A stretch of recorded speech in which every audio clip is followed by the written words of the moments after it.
함께 시편 67편에 있는 말씀을 같이 읽었습니다. 시편 67편에 있는 말씀은 추수감사절 때 그때 함께 시를 읽으며 찬양하는 그런 시입니다. 추수감사절기는 이스라엘 백성들의 절기로 하면 장막절이라고 합니다. 장막절, 초막절이라고 부르는데 그때 감사의 찬송으로 올렸던 그런 시가 바로 오늘 함께 읽었던 67편의 시예요. 6절 보니까 그렇게 말하잖아요. 6절 보니까 땅이 그의 소산을 내어 주었으니 하나님 곧 우리 하나님이 우리에게 복을 주시리로다라고 말씀하셔요. 땅에서 소산을 주께서 내게 하셨다는 거예요. 그 은혜를 감사하는 마음으로 함께 모여서 예배하고 찬송하고 있는 겁니다. 우리나라 땅하고 이스라엘 땅과 비교하면 농사하기가 이스라엘 땅, 그러니까 팔레스타인 지역에 농사하기가 참 어려운 땅입니다. 그 땅이 굉장히 박토이고 또 연간 강수량도 아주 적어요. 우리나라가 연간 강수량이 약 1600에서 1800mm라면 그 나라는 연간 강수량이 420mm밖에 안 돼요. 또 갈릴리 산지는 조금 더 많아서 600mm 돼요. 물이 굉장히 적어서 농사하기가 참 어려운 그런 지역이고 또 기후적으로는 아열대 기후예요. 그래서 우기와 건기가 이렇게 명확하게 구분이 되어 있어요. 그래서 건기인 여름에는 이렇게 비라고는 좀 찾아볼 수 없는 굉장히 건조한 땅이 되고 또 우기인 겨울철에는 다소 많은 비가 내렸다는 거예요. 그래서 막 폭우가 쏟아지듯이 내려서 홍수가 나기 일쑤였대요. 지질적으로도 그 땅의 지질은 석회암 지질을 가지고 있어요. 그래서 물이 내려봤자 금방 그냥 지하로 빠져버리는 그런 토양의 질을 가지고 있대요. 그래서 더더욱 농사짓기가 참 어려운 그런 동네가 되는 거예요. 온도는 또 어떻습니까? 온도는 낮에는 굉장히 뜨거워요. 또 그리고 밤에는 또 굉장히 추워요. 일교차가 한 30에서 40도 이상 날 만큼 그런 기후를 가지고 있어요. 그리고 또 여름에는 또 조금 식물이 자랄 만하면 그 동남풍에 있는 그 사막의 바람이 그곳으로 불어온대요. 그래서 식물들이 그 뜨거운 공기 때문에 그냥 다 말라버리고 만다는 거예요. 그 기온, 날씨, 바람, 강우량 그 어느 것 하나 농사 짓기가 적당하지 못했다는 거예요. 그럼에도 불구하고 하나님은 그곳에서 풍성한 수확을 누리게 도우셨다는 거예요. 그러니까 그들이 하나님 앞에 추수감사절기를 지내고 주 앞에 우리가 거둬들인 수확물에 대한 감사의 예배를 드릴 때는 어떤 엄청난 감격 또 하나님이 주시는 그 은혜를 직접 눈으로 확인하면서 매번 그 감사절기를 보냈다는 거예요.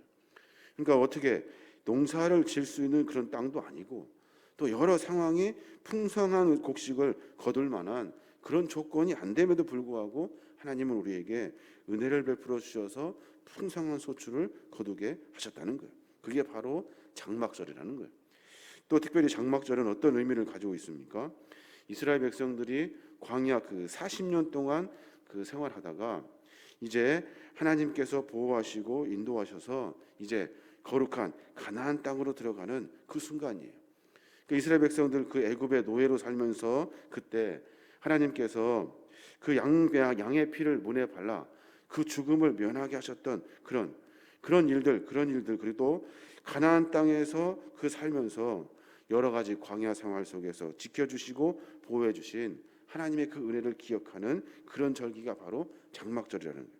그래서 장막절이 되면 이스라엘 백성들은 일주일 동안 광야로 나갑니다. 광야로 나가서 거기에 이렇게 텐트 같이 초막을 짓고 거기에 거주하면서 축제를 벌였다는 거예요. 이 모든 것은 하나님이 우리에게 허락해 주신 은혜입니다. 이 모든 것은 하나님이 아니면 우리가 얻을 수 없는 것들입니다. 고백하면서 주 앞에 예배 드렸다는 거예요. 그래서 시인은 분명히 지금 추수감사절기 때 하나님이 주시는 그 풍성한 축복과 은혜를 하나님께 영광을 돌리며 찬송하고 예배하고 있는 거예요. 근데 이 시를 가만히 들여다보면 이 시가 분명히 요구하는 것이 있어요. 요구하는 것이 뭐냐면 하나님을 찬송하는 것도 중요합니다. 그런데 그보다 더 중요한 것은 모든 사람들이 모든 사람들이 이 하나님의 은혜를 알기를, 하나님의 이 은혜를 깨닫기를 원하는 거예요. 그래서 2절 말씀 보면 그렇게 말해요. 주의 도를 땅 위에, 주의 구원을 모든 나라에게 알리소서. 주께서 우리를 구원해 주신 것, 주께서 우리를 도우시고 인도하셔서 풍성한 소출을 거두게 하신 이야기, 이 모든 것들이 모든 사람이 알고 하나님을 찬양할 수 있도록 하는 것이 이 시의 목적인 거예요.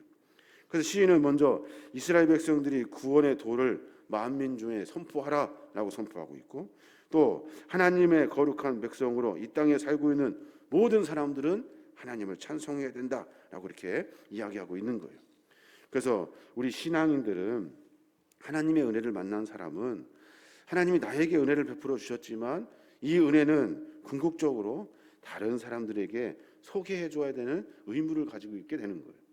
내가 받은 은혜, 나 하나님 은혜 받았어, 나 하나님의 거룩한 축복 받았어 라고 하는 것에서 그치는 것이 아니라 그 은혜를 다른 사람들에게 전해 주어서 다른 사람들도 모두가 다 하나님을 찬송하고 하나님께 예배할 수 있도록 해야 한다는 거예요.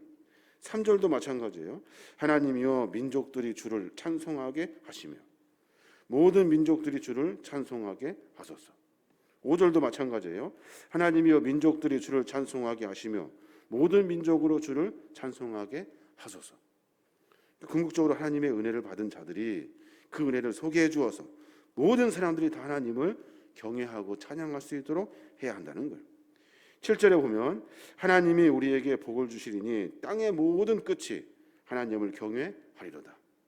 땅의 끝에 모든 사람들이 전부 다 이 하나님을 경외하도록 해야 한다는 것이 이 시의 목적인 거예요.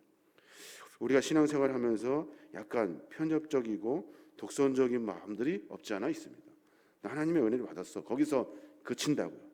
그러지 말고 이 은혜 받은 것을 소개해 주어야 하는 거예요.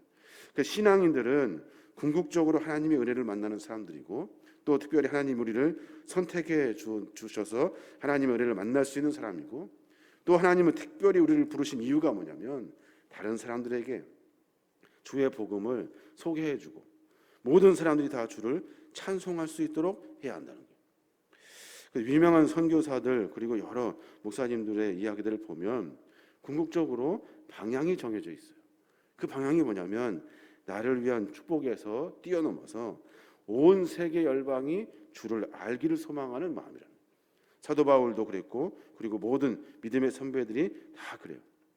특별히 그 침례교 목사님이셨던 스펄전 목사님 같은 경우는 세계 구원을 자신의 일평생 기도 제목으로 삼고 계속해서 세계 구원에 대해서 꿈을 꾸었고, 또 감리교 창시자인 그 웨슬레는 무슨 슬로건을 걸었냐면 세계를 나의 교구로 라는 그 슬로건을 가지고 열심히 복음을 전했다는 거예요.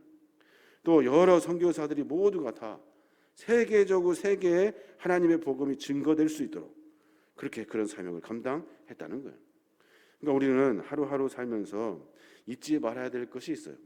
물론 은혜 받고 그리고 하나님의 축복을 누리는 것도 중요해요.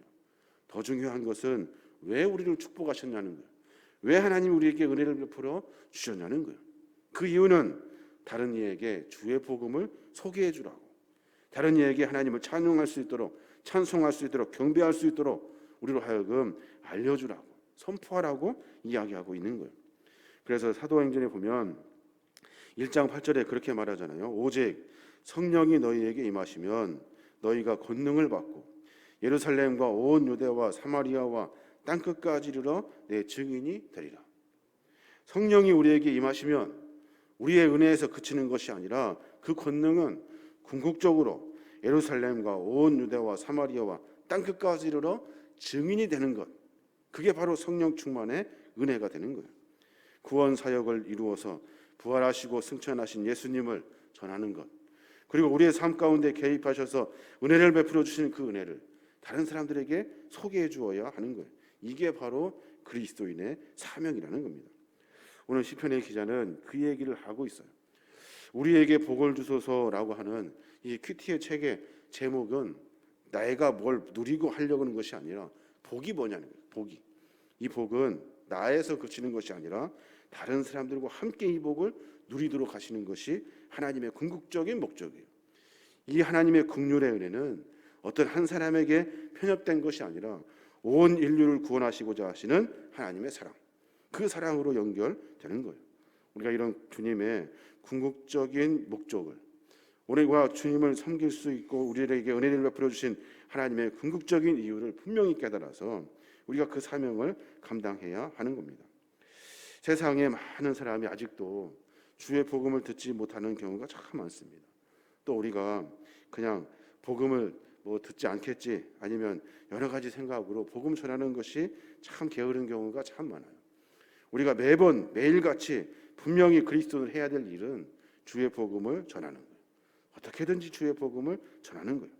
그래서 다른 사람들이 하나님의 은혜로 말미암아 더 풍성하여지고, 하나님의 은혜를 소개받음으로 말미암아 그 영혼이 다시 살아나고, 또 생명을 얻어서 거룩한 주의 백성으로 천국의 잔치에 함께 참여할 수 있도록 우리로 하여금 소개해 주는 것이 우리 의무가 되는 거예요. 근데 이게 다 뒷전으로 밀려나 버렸어요. 그거 잘 안 듣는다고, 귀찮아한다고, 싫어한다고 우리가 어느 순간에 그 복음 전하는 것이 약해졌어요. 그냥 치부시 돼 버렸어요. 그러면 우리를 부르신 하나님의 목적이 완성되지 못하는 거예요. 우리에게는 이미 복음을 전할 초대장을 다 하나님 우리에게 나눠주셨어요. 나눠주셨어요. 그 초대장을 그냥 갖고 있는 것이 아니에요. 계속해서 복음을 전하는 초대장을 다른 사람들에게 전해 주어야 하는 거예요. 이게 우리의 사명이라는 거예요. 오늘 시편의 기자는 그 이야기를 분명히 하고 있어요. 우리가 하나님의 은혜를 받았다. 그 어려운 상황에서, 여러 조건, 아무 조건도 없는 상황에서 은혜를 베풀어 주셨다. 이스라엘 백성들이 가나안 땅에서 하나님의 은혜로 말미암아 그 광야 기간을 40년이나 버티고 살았다. 그러면서 그때마다 도우신 분이 하나님이셨다. 그 하나님을 이제 우리가 다른 사람들에게 소개해 주자. 그래서 모든 열방이 주를 다 찬송할 수 있도록 하자. 이것이 바로 시편의 목적이 되는 거예요. 우리의 삶의 모습을 조금 점검하여서 복음을 전하는 것, 이 일이 식어지지 아니하도록, 잊혀지지 아니하도록, 또 귀찮다고 뒤로 밀어버리는 것이 아니라 복음을 전하려고 하시는 것, 이것이 하나님이 우리를 부르신 목적이에요.